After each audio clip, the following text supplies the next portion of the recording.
Hello friends, स्वागत है आप सभी का सीबीबीएल आर्ट्स क्लासेस में। दोस्तों, मैंने अपने पिछले वीडियो में आपको ये बताया था माल्थस जनसंख्या सिद्धांत के बारे में। और आप ये जानते हैं 19 में 2019 में 2020 में 2022 में क्वेश्चन पूछा गया है। इसीलिए क्वेश्चन वेरी दोस्तों इंपॉर्टेंट होता है। अगर आप इसे वीडियो को नहीं देखे तो एक बार ज़रूर देखिए। आज हम लोग जिस प्रश्न पर चर्चा करने वाले हैं वो है बहुत ही ज़्यादा इम्पॉर्टेंट दोस्तों क्वेश्चन है। ये क्वेश्चन भी 2020 में और 2022 में पूछा गया है। जनसांख्यिकीय संक्रमण सिद्धांत क्या होता है, इसके बारे में लोग समझने वाले हैं। और यहाँ पे क्वेश्चन दोस्तों कई बार पूछा गया है। यानी 2020 में 2022 में जब से एनसीईआरटी 2020 से लागू है तभी पूछा है, और 2022 में पूछा है। 2021 में नहीं पूछा है क्योंकि 2021 में पेपर ही नहीं हुआ था, तो पूछे कहाँ से। ठीक है, अब दोस्तों यहाँ पे देखिए, जनसंख्या संक्रमण सिद्धांत की विवेचना कीजिए अथवा जननांख्यिकी सिद्धांत की व्याख्या कीजिए। ये क्वेश्चन दोनों तरीके से पूछा गया है, चाहे जिस तरीके से पूछे, चाहे पूछे जननांख्यिकी या पूछे जनसांख्यिकी। संक्रमण सिद्धांत क्या होता है, इस पूरे विस्तार से चर्चा दोस्तों करते हैं। तो अगर ये क्वेश्चन आपके पेपर में आता है तो उसे कैसे आप लिखेंगे, चलिए शुरुआत करते हैं और समझने की कोशिश करते हैं। दोस्तों, जब ये क्वेश्चन आपके एग्जाम में आएगा तो आपको करना क्या है, एक हेडिंग डालनी है जनसंख्या संक्रमण सिद्धांत का। अब इसको लिखना स्टार्ट करना है, और लिखना कैसे, शुरुआत में पहले है, इस सिद्धांत का उपयोग किसी क्षेत्र की जनसंख्या के वर्णन तथा भविष्य की जनसंख्या के पूर्व अनुमान के लिए किया जाता है। जनसांख्यिकीय संक्रमण सिद्धांत 3 अवस्थाएं हैं। इन्हीं तीनों अवस्थाओं को दोस्तों पढ़ना है विथ डायग्राम के माध्यम से। अगर आप इसे तैयार कर लेते हैं तो आपका 6 नंबर दोस्तों फिक्स हो जाएगा, क्योंकि ये क्वेश्चन लॉन्ग में पूछा जाएगा और बहुत ही ज़्यादा इंपॉर्टेंट क्वेश्चन है। अब दोस्तों यहाँ पे वही बात कही गई कि इस सिद्धांत में उपयोग किसी क्षेत्र की जनसंख्या, कोई भी क्षेत्र हो वहाँ की जनसंख्या का वर्णन करता है और उसके भविष्य में जनसंख्या का पूर्वानुमान किया जाता है। तो अब दोस्तों यहाँ पे किसी क्षेत्र में जनसंख्या कितनी है और भविष्य में कितनी होने वाली है, आगे क्या उम्मीद की जा सकती है, उसी सिद्धांत के इसमें प्रतिपादन किया गया है। चलिए इसको शुरुआत करते हैं और समझते हैं यहाँ पे। अब यहाँ पे दोस्तों आपको बता दें कि जो है यहाँ पे दे सकते हैं प्रथम अवस्था ये है। यहाँ पे इस डायग्राम को थोड़ा ध्यान से समझने की कोशिश करिए। पहले डायग्राम को मैं आपको समझाने की कोशिश करता हूँ, इसके बाद दोस्तों यहाँ पे डायग्राम अगर आप समझ जाएंगे तो बहुत कुछ सीख जाएंगे। दोस्तों यहाँ पे देखिए, पहले जो ऊपर लिखा गया है, यहाँ पे ये ऊपर वाला देखिए, अगर आदमी व्यक्ति, ठीक है, ग्रामीण है या खेतीहर है, खेतीहर मतलब खेती करने वाला है, तो अगर उसमें देखा जाए, अगर अपने जीवन यापन में बदलाव करता है तो ग्रामीण से वो नगरी में जा सकता है, और अगर खेतीहर मजदूर है तो औद्योगिक क्षेत्र में जा सकता है। इसी क्रिया को जननांकीय संक्रमण सिद्धांत कहा जाता है, मतलब कि अपने अवस्था में जीवन यापन में परिवर्तन करना। अब दोस्तों यहाँ पे देखिए, जो बात यहाँ पे कही गई है, इस डायग्राम को यहाँ पे थोड़ा सा ध्यान समझने की कोशिश करेंगे। जो डायग्राम यहाँ पे कहा गया है ये आपके एनसीईआरटी से लिया गया है, तो आप एनसीईआरटी में इसे दे सकते हैं। ये एनसीईआरटी का ही डाटा यहाँ पे लिया गया है। अब दोस्तों यहाँ पे देखिए, यहाँ पे आपको एक चार्ट बनानी है, एक डायग्राम बनाने हैं। इस तरह से डायग्राम बना हुआ है। यहाँ पे लिखा गया है जन्म दर और मृत्यु दर, ठीक है, जन्म दर और मृत्यु दर। अगर आपको ये सब इतना बवाल नहीं करना तो सिंपल में ऐसे एक लाइन खींच लेना, ठीक है। यहाँ पे आप लिखना जन्म दर, ठीक है, यहाँ पे आप लिखना जन्म दर, और यहाँ पे लिख देना मृत्यु दर, जन्म दर और मृत्यु दर लिख देना, ठीक है। और फिर यहाँ पे लिख देना, आपको समय लिख देना है, यहाँ पे समय लिख देनी है, और यहाँ पे लिख देना है देश कौन कौन से हैं, ठीक है। अब दोस्तों ये आप इस तरह से एक डायग्राम बना सकते हैं। ये पहली अवस्था, ये दूसरी अवस्था, ये पहली और ये दूसरी अवस्था, और ये तीसरी अवस्था, ठीक है। आप ऐसे आराम से नॉर्मल आप फिगर बना देंगे, तभी आपको पूरा नंबर मिल जाएगा। पहले फिगर समझते हैं। यहाँ पे देखिए, पहली अवस्था दोस्तों ये है, ठीक है, ये पहली अवस्था है, और ये दूसरी अवस्था है, और ये तीसरी अवस्था है, ठीक है। तो ये फर्स्ट स्टेज, यहाँ पे देखिए पहली अवस्था, दूसरी अवस्था और तीसरी अवस्था। अब दोस्तों यहाँ पे देखिए, ये जो पहली अवस्था है, पहले इसको देखते हैं।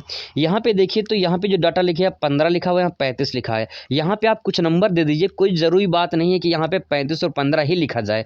आप अपने मन से यहाँ पे जो है 5, 10, 20, 25 ऐसे लिख सकते हैं, कोई दिक्कत नहीं है। यहाँ पे डाटा आप लिख सकते हैं अपने मन से, कोई बड़ी बात नहीं है। अब दोस्तों यहाँ पे देखिए, ये जो यहाँ पे लाइन खींची गई, यहाँ पे देखिए ऊपर जो लाइन है वो जन्म दर की लाइन है, और जो नीचे वाली है वो मृत्यु दर की लाइन है। अब यहाँ पे देखिए, जो 35 पे, ये दोनों लाइन यहाँ पे कुछ इस टाइप से ऐसे दिया गया है, ऐसे ऊपर नीचे है। मतलब ये है कि दोस्तों कि जो जन्म दर है और जो मृत्यु दर है, ये फर्स्ट स्टेज में कैसा है, उच्च है। यही दोस्तों सबसे इसकी मोस्ट इम्पॉर्टेंट बात है। आपसे पूछा जाएगा जननांकीय संक्रमण सिद्धांत में प्रथम अवस्था में जन्म और मृत्यु दर की क्या स्थिति होती है, तो ध्यान रखिएगा, जन्म दर और मृत्यु दर पहली अवस्था में उच्च होती है, दोनों उच्च होती है। इस बात को दोस्तों ध्यान रखेंगे, दोनों उच्च होता है। अब देखिए दूसरी अवस्था, ये है यहाँ से दूसरी अवस्था, ये दूसरी अवस्था। दूसरी अवस्था में दोस्तों अगर देखेंगे तो यहाँ पे दिखाई देगा, दूसरी अवस्था में दोस्तों ध्यान से अगर देखेंगे तो यहाँ पे आपको दिखाई देगा कि यहाँ पे देखिए जन्म दर और मृत्यु दर, ठीक है। अभी तो जन्म दर और मृत्यु दर दोनों आपको उच्च दिखाई देंगे, यहाँ पे देखिए उच्च दिखाई देंगे और ये भी आपको उच्च दिखाई देगा। लेकिन ये है कि जन्म दर धीरे धीरे क्या हो रहा है, गिरावट हो रही है। आप देख सकते हैं, ग्राफ दे सकते हैं, ये लाइन दे सकते हैं कि यहाँ पे धीरे धीरे क्या हो रहा है, यहाँ पे गिरावट हो रही है। अब दोस्तों यहाँ पे जन्म दर कह सकते हैं धीरे धीरे यहाँ पे जो है इसमें गिरावट हो रही है, मतलब कमी आ रही है, और साथ साथ मृत्यु दर भी कमी आ रही है, ठीक है। तो यहाँ पे हम कह सकते हैं कि जन्म दर और मृत्यु दर दोनों में कमी आ रही है, इस बात को यहाँ पे हम कह सकते हैं, ठीक है। अब दोस्तों यहाँ पे तीसरी अवस्था में देखिए, तीसरी अवस्था में देखिए आप देखेंगे तो यहाँ पे देखिए 15 के लगभग आसपास आ चुका है जन्म दर और मृत्यु दर की लाइन। देखिए तो यहाँ पे लगभग दोनों यहाँ पे क्या हो गया है, बराबर हो गया है। तो यहाँ पे जन्म दर और मृत्यु दर ये दोस्तों दोनों निम्न हो चुके हैं। अब देखिए पहली अवस्था में क्या है, इसमें जन्म दर और मृत्यु दर कैसे हैं, इसमें उच्च हैं, ठीक है। इसमें क्या है, उच्च हैं। इसमें दोस्तों कमी हो रही है, कमी का हमने गिरावट ले सकते हैं।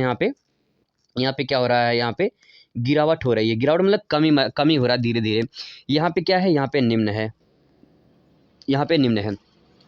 यही दोस्तों डायग्राम आपको समझना है कि पहली अवस्था में उच्च होती है, दूसरी अवस्था में गिरावट होती है, तीसरी अवस्था में निम्न होती है। अब दोस्तों यहाँ पे देख सकते हैं कि बीच में लिखा है जनसंख्या प्राकृतिक वृद्धि। इसका मतलब ये है कि इसमें जनसंख्या तीव्र गति से जो है मतलब घट रही है और मृत्यु दर भी घट रही है। इनके बीच का जो संक्रमण क्षेत्र है यही कहलाता है प्राकृतिक जनसंख्या वृद्धि। मतलब कि ना ज़्यादा बढ़ती है और ना ज़्यादा कमी होती है, और ना ज़्यादा बढ़ती है ना ज़्यादा कमी होती है, उसी को प्राकृतिक वृद्धि कहा जाता है।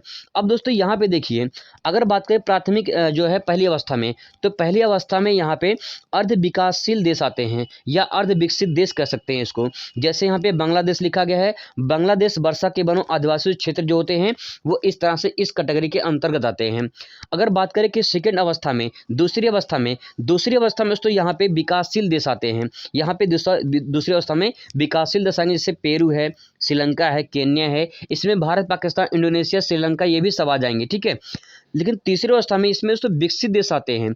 इसमें जैसे जापान है, कनाडा है, संयुक्त राज्य अमेरिका है, विकसित देश है। यहाँ पे देखिए विकसित देशों में अच्छी तकनीकी होती है, उच्च शिक्षा होती है, और यहाँ पे औद्योगिकरण होता है, यहाँ पे लोग तकनीकी ज्ञान अच्छा होता है।